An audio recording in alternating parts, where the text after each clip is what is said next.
Hi, Jim here, and you're listening to the Honest Filmmaker podcast, career advice from people in the business. This week I'm speaking to cinematographer Benedict Spence. Benedict's been working in the industry for over 20 years, having started out on reality television, working on the first series of TOWIE. He's now working on big shows, having been Emmy nominated for his work on The End of the Fucking World on Netflix. He's also worked on This Is Going to Hurt on the BBC, and most recently on Eric, starring Benedict Cumberbatch, and a 7-foot monster called Eric. I talked to Ben about his career, how he got into the industry. We talked about some of the challenges of being a cinematographer. We talked about Eric and what it was like working with a 7-foot puppet on a television set. And we also talked about his tips for you to get into the industry. Enjoy. First of all, talk to me about how your route into the industry. Did you go to uni? How did you get into it? So I've been working for 23 years, 22, 23 years professionally, I guess. I started. Yes, I went to university, but I didn't do a film degree. I did a sort of TV production course, which essentially taught me how to make reality TV, documentary kind of stuff. So it definitely wasn't filmy. So I did that I started in 1999 and graduated in 2002. So that's 22 years of working as a freelancer. After that, I got very lucky. I started working almost immediately after leaving that course. And here I am 22 and a half years later. Wowzers. And I noticed on your IMDb page that you did 4 episodes of Made in Chelsea. So what is that like? And is it just you just filmed the whole time? Is it all fake? Tell me what it's like as a camera person working on something like that. So I guess the longer version of that is, apart from it's mad how you can't change your IMDb stuff. There's so much on there which I'd love to scrub. But look, I think so. I actually did the first ever series of The Anyways Essex, which spawned TOWIE, and it was the same director who went and did TOWIE. And I had some degree of and it's essentially it's the same setup. So I can speak probably more to TOWIE than I can. Let's go for it. More to Anyways Essex than I can Made in Chelsea. But essentially those shows, and it felt like when we were making TOWIE, we were actually making something different and unique, and I think it still holds, and I think it's still being shot now potentially. The same with Made in Chelsea, but the idea was good. And my director JP Giampiera, he was very keen to shoot this reality show, but like you'd shoot a drama. So head, sticks, lit. Every single scene was lit. How do those shows work? This has been 15 years since I've shot one of them, but essentially they're real people and their relationships are real, but the situation is produced. So you pile into some cafe in Chelsea or Essex or wherever it is. You bring 3 cameras in, one on a sort of 2-shot or a wide shot, and a couple of cross-shooting cameras. You boom out a couple of lights, so you've got upstage lighting in any kind of situation, and you sort of do a bit of lighting. You bring all the cast in. They call them cast, even though they're not really cast. They sit them down and they start them chatting, and they have them chat for like 3 hours or something like that. And then every now and again, the producers will run in and go, ask him about who you kissed last night. And then the producers all run out and we start turning over again. And they keep talking. And eventually they whittle down this 4 hours of fairly boring chat into 2.5 minutes of slightly less boring chat. Nice. I'm not trying to be rude to those shows because they were a real thing at the time. And it was really exciting to be on the sort of cutting edge of something fun. And that was at the end of my factual entertainment career. That was towards the end of my time shooting those, and it felt like we created something new and different. And I don't mean to belittle it at all, because I'm also completely thrilled that those shows still run and run. People watching. Amazing DOPs who shoot it, and there's amazing directors who direct them, and they've got a very specific thing they do which didn't exist before we made the first series of TOWIE. So what was the project that took you from that style into being a DOP on sort of narrative stuff? So I don't think it was one single thing. I think if I split my career into three sections, each one say 7 and a bit years long, very approximately. My first sort of 7 years was doing factual entertainment. My middle 7 years was the move over, and then the last sort of 5, 6, probably more like 5 years has sort of, I felt like I've sort of landed a bit in that world, the sort of narrative commercial world, where I'm actually a cinematographer who's doing cinematographer things, which so I don't think there's been a single one job which has affected things. There's been sort of a few breaks which have helped, but I guess from a time I was doing children's BBC shows and MTV shows, I was also doing a lot of short films and music videos and trying my best to drag myself into that place. If I'm being totally honest, the first 5 years I worked, I didn't even know what a DOP was. I didn't even know what a cinematographer was. I saw them on the credits, but I didn't really know what the job description was and what the job entailed. And, I didn't know how to make things look better, or look what I would call good or interesting. I wasn't taught those things. I didn't know. So I sort of, the very first few years, I was just happy to be working. I had a camera on my shoulder. I'd go shoot Blue Peter, or I'd go shoot MTV Cribs, or whatever it would be, and I have a really good time doing it. And I didn't screw it up. So I sort of, fuck it, I'm getting called back. And when you're a freelancer, but paying the rent is 2/3 of the battle. So I was always just happy to work. And it took a few years before I started going, I wonder if I can make this stuff look better. And that's sort of very slowly taking me to where I am today. So essentially, one of the reasons I didn't do Chelsea fully was I was one of my early breaks, and one of the first drama sets I was ever on was I was a camera operator on the Inbetweeners movie. I don't know if you ever saw that. Right, did. Highest grossing British comedy of all time, I believe, still to this day. I was B-camera, Steadicam operator for a DOP called Ben Wheeler, who's a very, very nice chap. And he got, I think that was 2010, I think. And actually, I think that's why I couldn't do more than a couple of episodes of the first series of Made in Chelsea. And so for me, that was a big jump, because suddenly I was on a set which was completely different to the things which I'd been used to doing, and worked in a completely different way, and had real scripts and real actors and marks and lights and all those sort of things. So, I'd done 1 or 2 days on those sort of sets before, but that was 6 weeks end to end, with a very nice DOP, Ben Wheeler, looking after me and making sure that I could do my job without feeling and feel like I knew what I was doing, if that makes sense. Yeah. What's it like shooting a comedy movie? Is it funny, or is it Deeply unfunny? Deeply unfunny. Surprisingly unfunny. I mean, it's funny, but it is work. I mean, sort of. I think if you shoot a funny show, it's not necessarily funny. I think if you shoot a scary show, it's not necessarily scary. If you shoot a sexy show, it's not necessarily sexy. I think the content is all those things, but actually the filming of it is the nuts and bolts of filming whatever you do. So, to be totally honest, I like to have a good time on set. Full stop. I'm not saying my sets are a laugh riot, but I don't like stern or horrible serious sets. So I guess that for me, it's always quite a nice atmosphere. I'd hope, but shooting a comedy, no, it's not a laugh a minute, unfortunately. Shame. No more than normal. Yeah, I know, it's a shame, isn't it? And so looking back on that progression through all those different types of work you've done, what is there anything you look back on and you think, I wish I'd known that earlier on in my career? Oh my god! Every single job I do, I wish I'd known something more. Like all day long. I mean, I've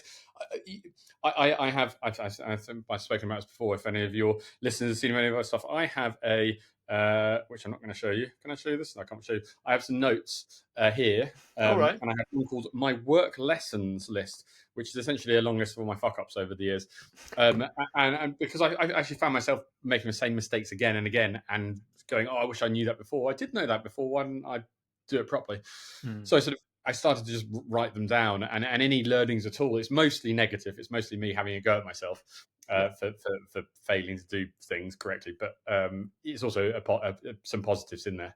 Is there anything which I wish I'd known sooner? Yeah, I mean, lots. I've got buckets. Is it more technical, or is it more personal? It's everything.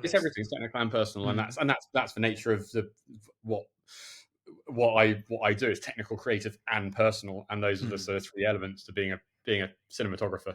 It falls apart without all 3 of those pillars. So the things I'd learned. So I mean, I might write something about color contrast, about some nice color temperatures which work well together, creatively, or I might write something technical about high frame rates and flicker and things like that, and what can trip you up when you're really pushing the boundaries of what's technically capable.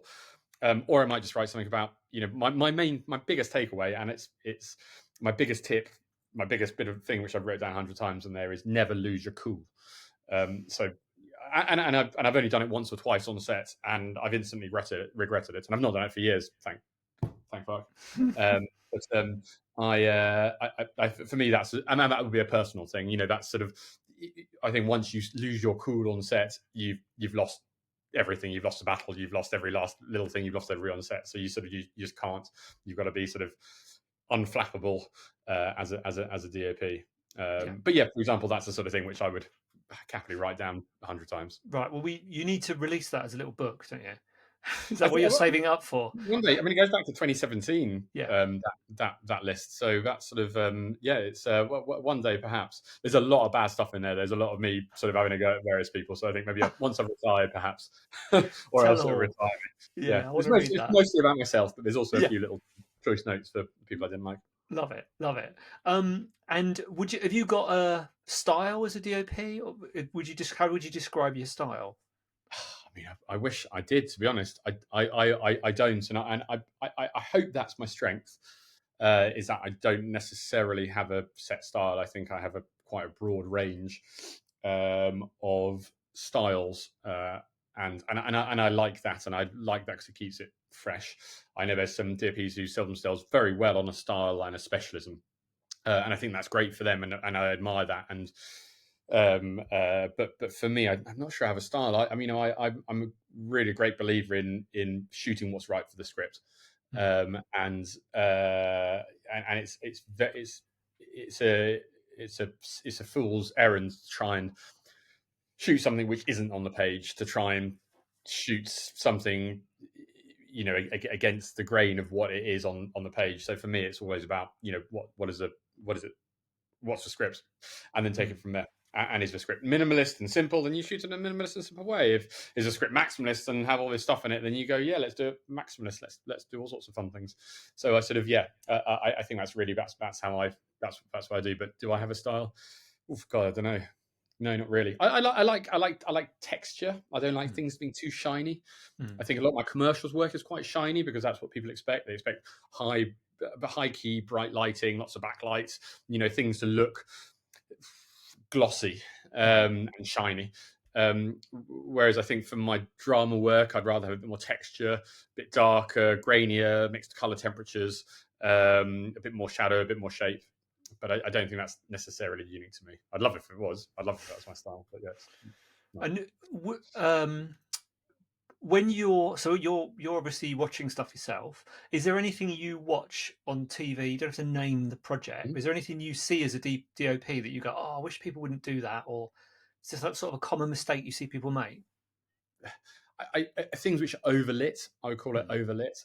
Things which have got too many lights going and it's just too bright, and you're trying to sell some kind of dark, interesting, fancy world or something, name no names, and the whole thing is just bright and overlit and it looks like it was shot in a studio, and I just go, this doesn't feel real. There's no texture and life to this. That's generally from fairly experienced DOPs. However, you never know where the hand of the studios come in, and you never know where the hand of the clients come in, and you don't know who they're trying to please, and that's it's probably not how they'd want to do stuff, but they're just trying not to get fired on big shows. So I think that's sort of quite a roundabout way of explaining things. But I do, for me, it's if something's missing a bit of texture, if it's a bit too glossy, it bores me. I want shape and dimensionality and texture, and when I see that, I'm into something. And when I don't see that, I sort of get a bit bored and eye rolly, because I can see the hand of the DOP. So when I can see the hand of the DOP and the lighting and the lenses and the big swooping cameras and things like that, that's fine. But sometimes it just takes you away from a story. Yeah, no, I'd agree with that.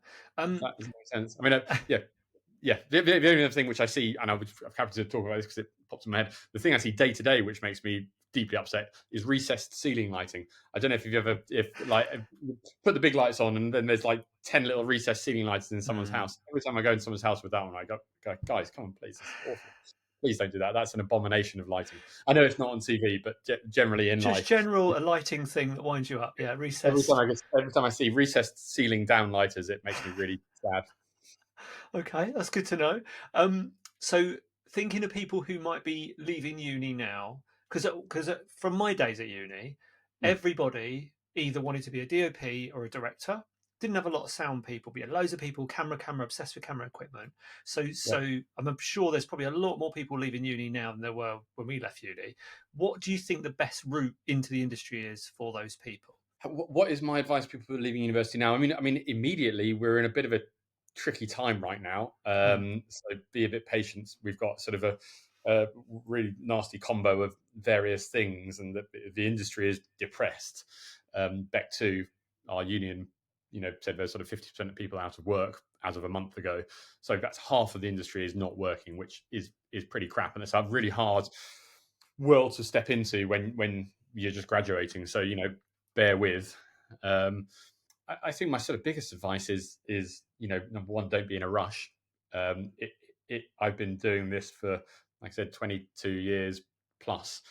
It's taken me all those 22 years to have the knowledge and understanding of what I do that I have now. It's that 2 decades. mm, That's not measured in months or weeks or numbers of shoots. That's measured in decades, which is a really, really long time.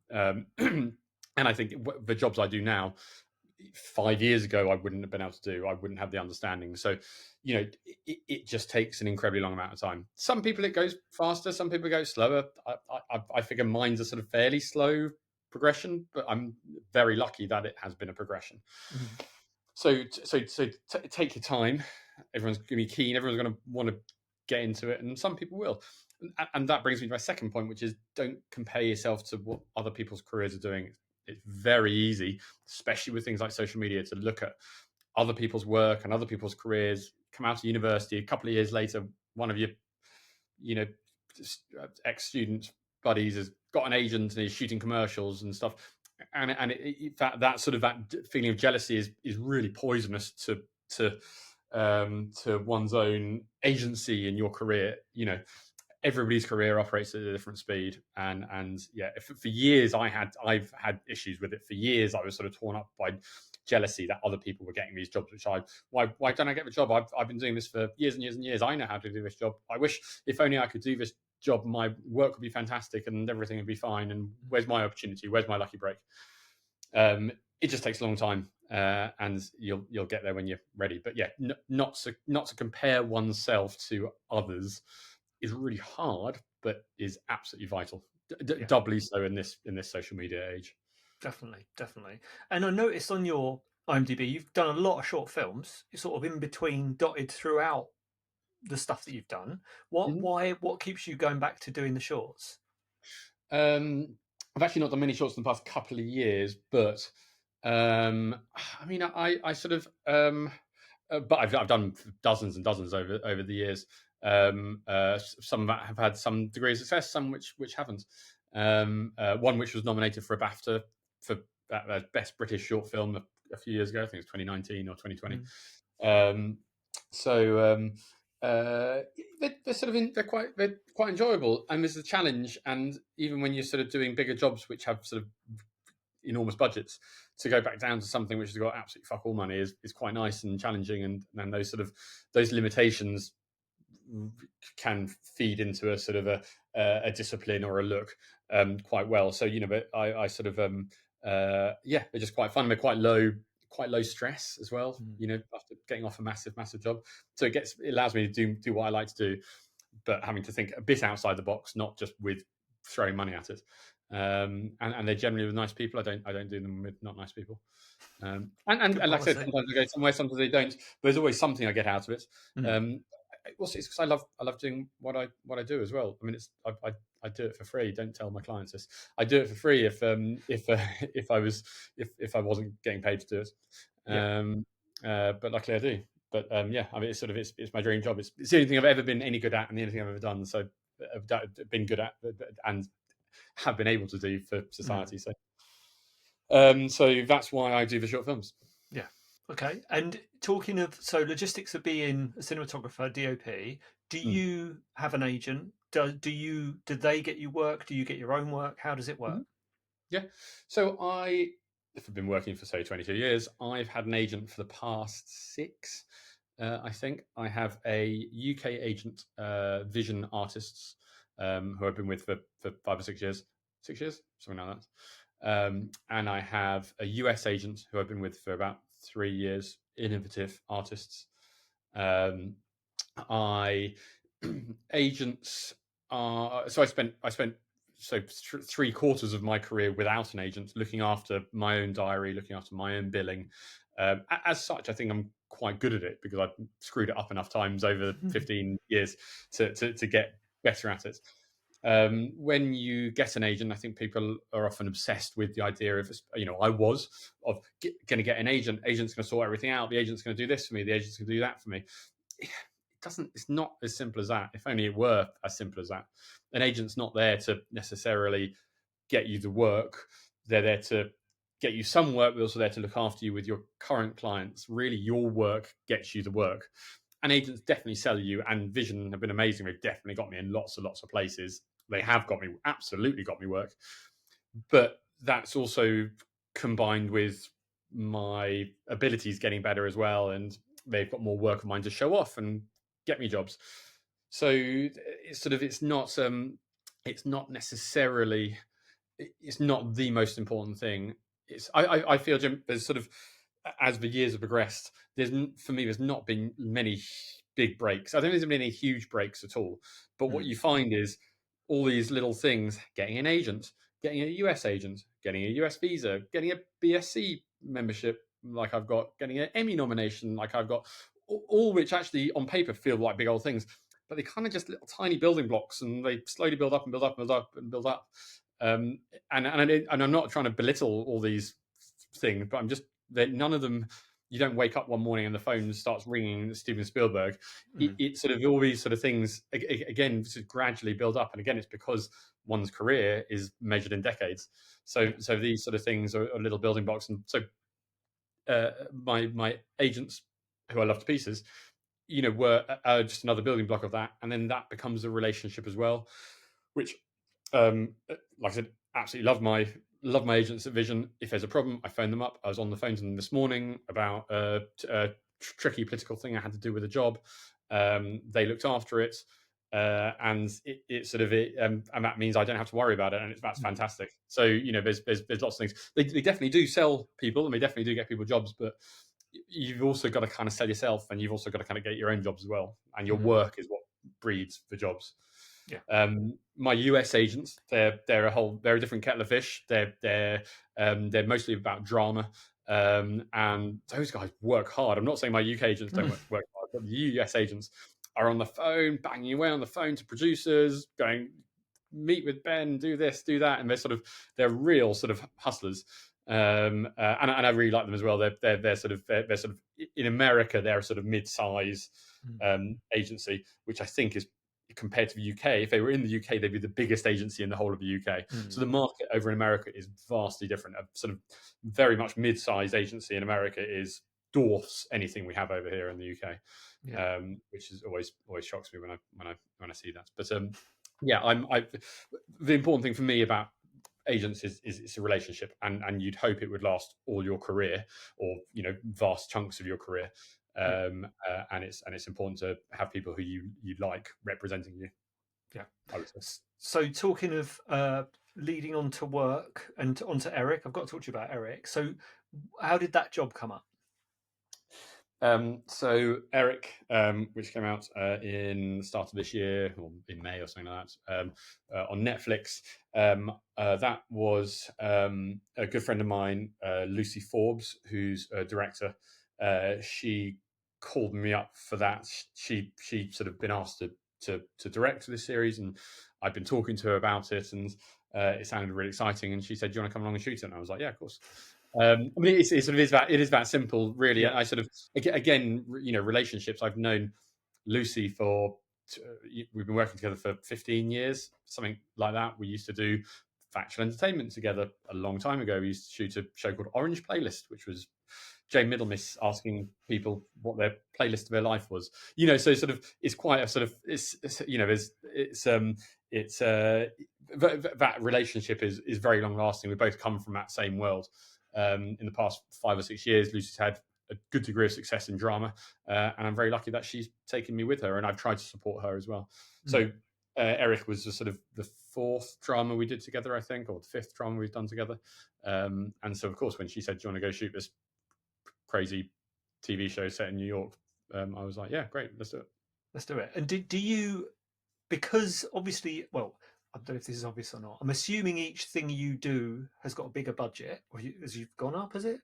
It feels that way in the past 5 years, and that's the past 5 years is certainly where I feel like I've had the most sort of progression in my career. It's a sort of hard thing to pin down on because I'm right in the sort of bleeding edge of it, I guess. So does with the fact that it goes up with money, do you, if Lucy says, "Oh, I want to use Ben for this," is she just going to producers going, "Look, here's the stuff he's done, worked with him before, love him, let's do it"? Or is there any element of you having to convince anybody that you're the man? Every stage of the way you have to convince people, really. Every stage of the way you have to sort of pitch for the job. So you have to do some kind of meeting for it.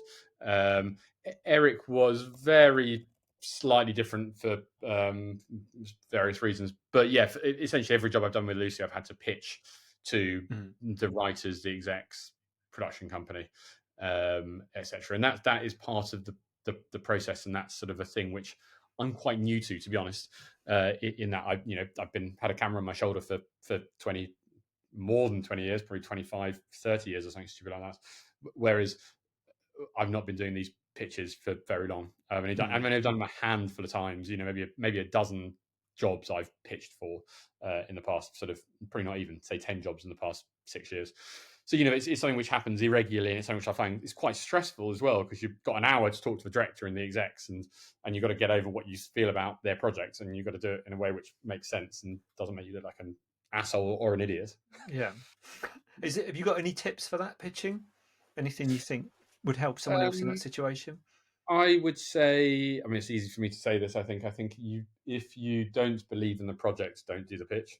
And I think if you do believe in the project, then you should be able to quite easily find the things you like about it. And so I think you should be honest, and I think that honesty comes through, and find the reasons you like it. And if you can visualize it in your head, find the words and images of other people's images as well to show what you think the show should look like. So I think it sounds mad, but yeah, a pinch of honesty, and a big pinch of sort of creative thought on it. And then also it's just nice to show other people's. I get lots of stills from Shop Deck or one of those many websites, or from your own references folder, which I would highly recommend people start doing. If you see something you like, screenshot it, put it somewhere, and then you just show other people's work and say, "Hey, something a bit like this." Yeah. That's sort of the way I do it. But I think being honest, being yourself, and truly saying how you think the show should be, because what you don't want to do is to say how you think they want the show to look like, and then when you come to shoot it, you realize that's not what the show is that you want to shoot, or how it should be, or anything like that. So you just and ultimately, if you don't get the job, it was never meant to be. Yeah. And Eric's got a particular look about it. So with that, how, I'm assuming you did some camera tests and stuff like that. How involved in that grade are you as well? Because obviously that's going to have a massive impact on how it looks when it gets put on TV. Yeah, so I guess so the sort of the sort of overall my sort of main creative thoughts on Eric. So previous jobs I've done with Lucy were a little bit smaller in scope, both in terms of general screen time, but also in terms of the world which was being created. And for other shows like This Is Going to Hurt or End of the Fucking World, Lucy and I did rule books where we sort of constricted ourselves to just handheld or centralized framing or whatever it may be. Whereas I think as we were looking at Eric, like, this is so broad, it's enormous. We can't really constrict it because there's so many things which just won't work for different parts of it. So in terms of the look and the overall style, I mean, I was really keen to not have something which was, obviously it's set in the 80s, so it's got a feel of the period. But for a little bit, I sort of talked to Lucy about us lighting it like it was in the 80s, like it was an 80s TV show or something like that. And it just felt really on the nose, and it wouldn't have looked nice. And I think Netflix wants a high-end TV show, and people want to see a high-end TV show on their tellies after paying Netflix 12 quid a month or whatever it is. So we sort of definitely pulled back from that idea, but obviously it still had to have something which felt of the time, which felt of the period. So sort of, I mean, number one, obviously you've got production design, which is there, but for me, what I wanted to do was to bring a lot of that in the grade, and not just the grade, but just general layers of post work on it. So we did we did a few little tiny tweaks in camera, a few little lens things, some filtration things to bring about that look. But a lot of it was done in the grade, and that was baked in. Well, not baked into the picture, but that was baked into what we wanted to do from the very beginning. So you can't really just do that at the end. You have to have a purpose and a desire to do it from the beginning. And so on Eric, I've worked with Toby Tompkins, colorist, who I've known for many years now, who me and Lucy and he have worked together on most of our shows, I think, if not all of our shows. And he's brilliant at doing sort of film stock emulation, which is great for the colors. But what he's also good for, which he hates me making him do, but is all the sort of grain and texture and halation and all those little things, which individually nothing's going to sell it. But once you add all those things up, all these little tiny bits for in-camera filtration and the halation Toby produces and his look and all this kind of stuff like that, and then suddenly you've got something which feels of the past, and it's almost intangible. It's really hard to say why it feels like that, but it does. But yet I still got to deliver something which was lit like a modern TV show and allowed us to work at speed like a modern TV show, and didn't feel like we were sort of really on the nose of some kind of pastiche of the 80s. No, it looked beautiful. Cool, thank you. And the other element of that, which I guess you'd maybe not done before, is so you got Ollie Taylor as Eric, the big monster. How did that change things for you? And was there any kind of recalibration in your brain as to, because he's obviously much bigger than a normal person, and he's got his own limitations. How did that work for you? How's it working with a 7-foot-high giant monster puppet on a busy TV set? An absolute bowling ball to our schedule. So we had an amazing puppeteer, Ollie Taylor, our lead puppeteer, and he had a team around him as well. I don't know if, and he was in this walk-around suit where he had, he was this giant big furry suit thing with a head on. When he put the head on, he also had these sort of FPV goggles, and fed into these FPV goggles were my camera and like a couple of GoPros, so he could see where he was walking. So when he put the goggles on and put the Eric head on, he couldn't see anything other than what those cameras were seeing, which is, I cannot understand how that man managed to do his job, but he did, and it was fantastic. It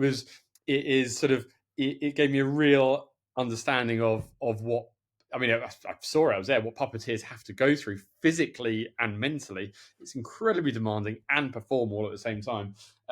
It is also, and this is not a slight to Ollie and his team at all, it is slow and it is difficult. But when it works, it's magical. And it's amazing. And also everyone turns into little kids when they're giant. And because Ollie sort of, once he puts a head on, he's kind of half in character and he's doing, Eric stuff. And it turns everyone into little giggling kids. And you sort of have to go up to Ollie and talk to him. And he's like doing his Eric thing and he's talking back to you and you say, can you walk here? And he's like, yeah, of course I'm going to do that. You're just like, wow, this is just silly and amazing. So what was it like? It was sort of, we all knew it was going to be tough. But I think once we started filming, we're like, oh wow, yeah, this is really, really tough. Essentially, I think every show you do has a sort of a thing, I find, which is you go, oh wow, okay, that's really hard. Like for example, on This Is Going to Hurt, which is a show about a junior doctor, which Lucy and I shot in 2021. We had lots of prosthetics. There's lots of women giving birth. There's lots of operations. We had like sort of 10 days in this operating theatre with all this sort of fake stomachs and guts and all sorts of stuff like that, and that was so complicated. It was incredibly challenging, and you watch it and you go, oh yeah, they're just operating someone, but oh my god, no, it's all that. There's so much stuff there, and I think for me that was the same with Ollie Taylor and the Eric puppet and Stitches and Glue and all those guys. It was. I knew it was going to be complicated, but it was way more complex than we expected. But what you get is this magic. You get the magic of Eric, of a real. And there's no CGI in there at all. There's not even CGI tidy up. I don't think it's all real. It's all in camera, and it makes it really exciting. I wish there was more Eric in it. To be honest, I was sort of sad that they didn't put more in, or didn't have more in. But anyway, that's maybe for Eric too. Well, it was worth it just to see Doctor Strange and a giant puppet snorting coke in a bathroom toilet, then going dancing and then having a fight. I mean, that was it for me. That ticks all of my boxes for any sort of Netflix drama. I hope you enjoyed that episode. If you'd like to hear from more industry professionals, how they got into the business and how you can do the same, or you just want to listen to some cool stories from movie sets around the world, then please do subscribe to the Honest Filmmaker podcast.